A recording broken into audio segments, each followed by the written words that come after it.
আমরা আসলে দীর্ঘদিন থেকে জানি যে আমাদের গণতন্ত্রের মা 18 কোটি মানুষের অভিভাবক, তিনি অনেক দিন থেকে অসুস্থ, কিন্তু হঠাৎ করে চলে যাবেন আমরা এটা চিন্তা করতে পারিনি।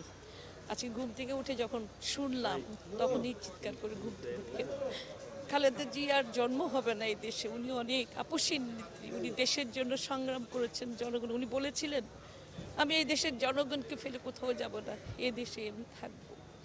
আজকে আমরা এই শোকাহত, আমরা হঠাৎ করে এই খবর শুনে সবাই আমরা এখানে জড়িত হয়েছি। আমরা মহান রাব্বুল আলমিনের দরবারে শুকরিয়া আদায় করছি। আল্লাহ যেন ওনাকে, আমরা দোয়া করছি যেন আল্লাহ যেন ওনাকে জান্নাত নসিব করেন, ব্যস্ত নসিব করেন, এটাই দোয়া করছি আর কি। উনি হচ্ছেন গিয়ে আমাদের আদর্শিক মা। আজকে ওনার মৃত্যুতে আমরা গভীর শোকাহত।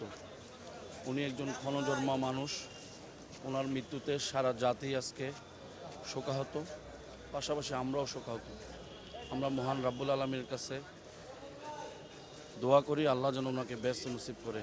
দেখুন, আজকে দেশ মাতা, গণতন্ত্রের মা, আমাদের মা, আদর্শিক মা আজকে ইন্তেকাল ফরমাইয়াছেন। তো সামনে ভবিষ্যৎ রাজনীতিতে ইনশাআল্লাহ ওনার যোগ্য সন্তান তারেক রহমান, দেশনায়ক তারেক রহমান আছেন। আমাদের শহীদ জিয়ার সেই আদর্শকে লালন করে ধারণ করে দেশের, বাংলাদেশের কোটি কোটি মানুষ ইনশাআল্লাহ এটি আরও দ্বিগুণ শক্তিশালী হবে। এবং আমরা আমাদের এই মায়ের জন্য, বেগম খালেদার জন্য দোয়া করতেছি আল্লাহ তাআলা যেন ওনাকে ব্যস্ত নসিব করেন। আমাদের এর দ্বারা ম্যাডামের মৃত্যুর দ্বারা আপসীন নেত্রী ছিলেন, গণতন্ত্রের জন্য ছিলেন, দেশের জন্য কাজ করেছেন, দেশ ছেড়ে কখনো যাননি। উনিই বলেছিলেন দেশ এবং জনগণ ছেড়ে আমি কোথাও যাব না। এই আমাদের এই নেত্রীকে ফ্যাসিস্ট হাসিনা সরকার জেলে দিয়ে স্লো পয়জন দিয়ে আজকে অবস্থা করেছিলেন, বলা যায় ওনাকে হত্যা করা হয়েছে। তো আমরা আমাদের মায়ের জন্য দোয়া করি, আমাদের মা আমাদের ছেড়ে আজকে চলে গেছে।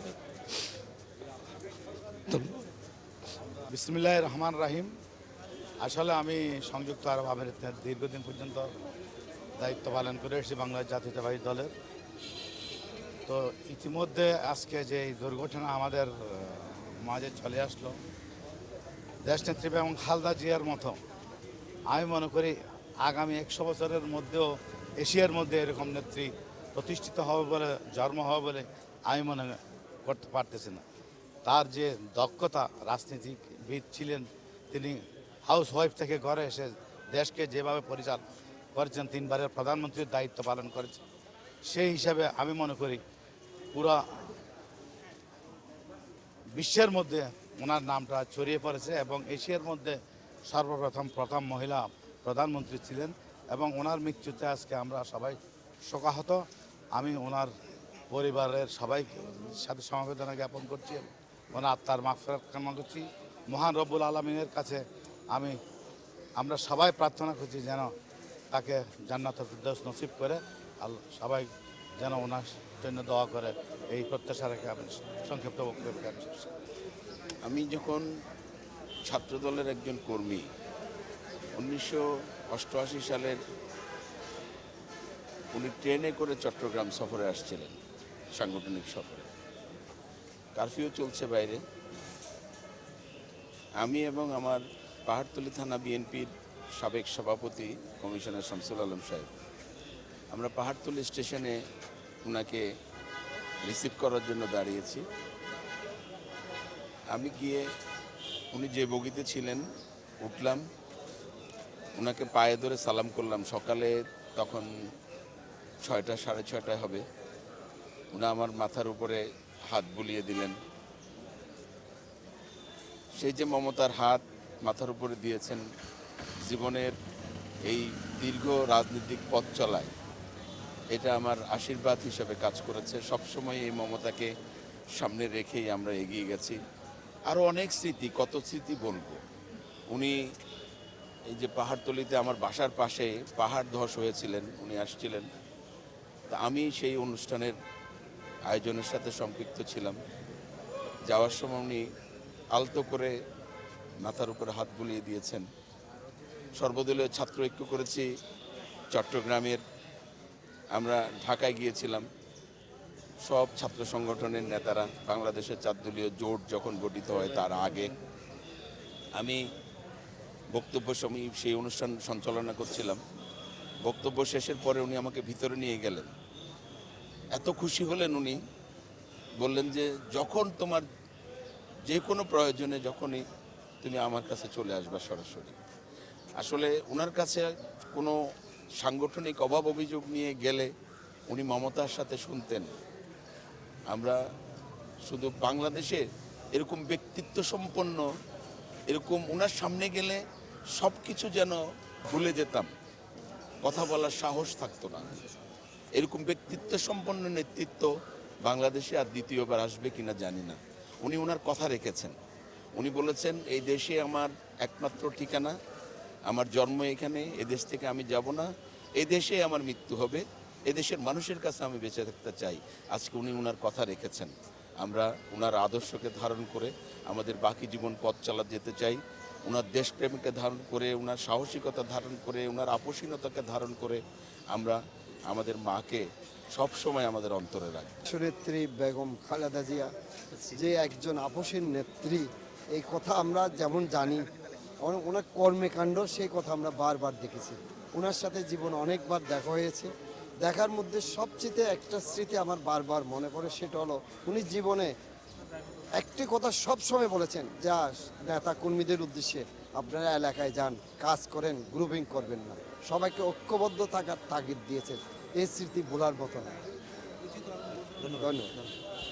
ধন্যবাদ আপনাকে। আপনি জানেন 1982 সালে 24শে মার্চ জেনারেল এরশাদ যখন বিচারপতি সত্তা থেকে রাষ্ট্রীয় ক্ষমতা দখল করে, তখনই দলের অত্যন্ত দুঃসময়ে, দেশের দুঃসময়ে দেশনেত্রী বেগম খালেদা জিয়া দলের দায়িত্ব নিয়ে তিনি সারা বাংলাদেশে স্বৈরাচার এরশাদ বিরোধী সংগ্রাম শুরু করেছিলেন। তারই ধারাবাহিকতায় এই চট্টগ্রামে তিনি বহুবার এসেছেন।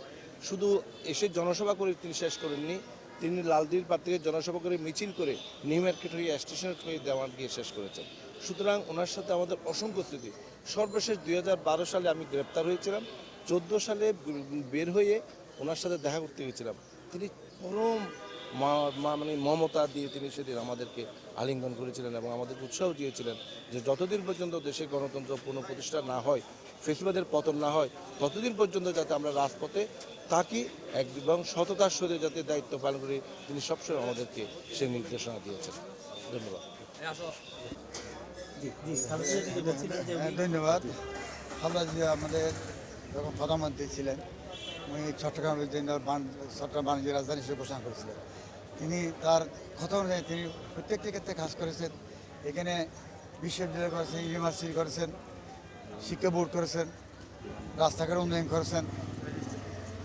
আপনি এখানে মনে করেন যে এখানে ইউনিভার্সিটি করেছেন, চট্টগ্রাম বিশ্ববিদ্যালয় থেকে শুরু এখানে চট্টগ্রাম মেডিকেল কলেজ বিভিন্ন প্রসারিত করেছেন, এলাকার উন্নয়ন খণ্ডকাণ্ড করেছেন,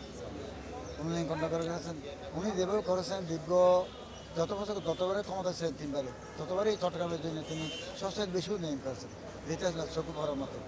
আমরা তার যে কথা অনুযায়ী আমরা এই দেশের মানুষ এখন পর্যন্ত আজকে ওনার মৃত্যুতে আমরা গরিবের সুখত এবং ওনার জন্য এখন আমরা স্মরণ করছি এবং এই দেশের মানুষের স্মরণ করছি। সবসময় গণতন্ত্রের জন্য, দেশের জন্য, দেশ স্বাধীনতার জন্য সংগ্রাম করে আজীবন 1982 সাল থেকে শুরু করে আজ পর্যন্ত উনি রাজপথে এবং কৃষিবাদীর বিরুদ্ধে সংগ্রামের জন্য, এরশাদের বিরুদ্ধে সংগ্রাম করেছেন 11 বছর, হাসিনার বিরুদ্ধে গত 17 বছর উনি আপোষহীনভাবে সংগ্রাম করেছেন। ওনাকে বিভিন্ন প্রস্তাব দেওয়ার পরেও উনি দেশ ছাড়ি যান না দেশের মানুষ, ওনার ঠিকানা ছিল দেশের মানুষের মধ্যে। এবং চট্টগ্রামের আরও উন্নয়ন করেছেন, চট্টগ্রামের কন্দমূলী সেতু করেছেন, তৃতীয় কন্দমূলী সেতু করেছেন, আরও ওনার উন্নয়ন কর্মকাণ্ড ওনার এই আশা ছিল এইভাবে আগামীতে আবার একটা মনে করছেন আল্লাহ যদি বাঁচা রাখতো তাহলে উনি এই দেশে আবার বাংলাদেশের প্রধানমন্ত্রী হতেন, যে মানুষ ওনাকে ভোট দিতেন, ওনাকে নির্বাচিত করেছেন। আজকে উনি আমাদের উনি মৃত্যুতে আমরা এই বিএনপি পরিবার আমরা একজন অভিভাবক হারিয়েছি। আমরা গণতন্ত্রের জন্য যে ইয়ে ছিল সেটাও আমরা আজকে আমরা খুব হতাশা অবস্থায় আছে। নতুন এবং ফিরে আসা গ্রাহকদের জন্য নগদে চলছে ক্যাশব্যাক সহ প্রতিদিন হাজারো উপহার জেতার সুযোগ। হবে আশা আর ফেরা, সারপ্রাইজ সেরা।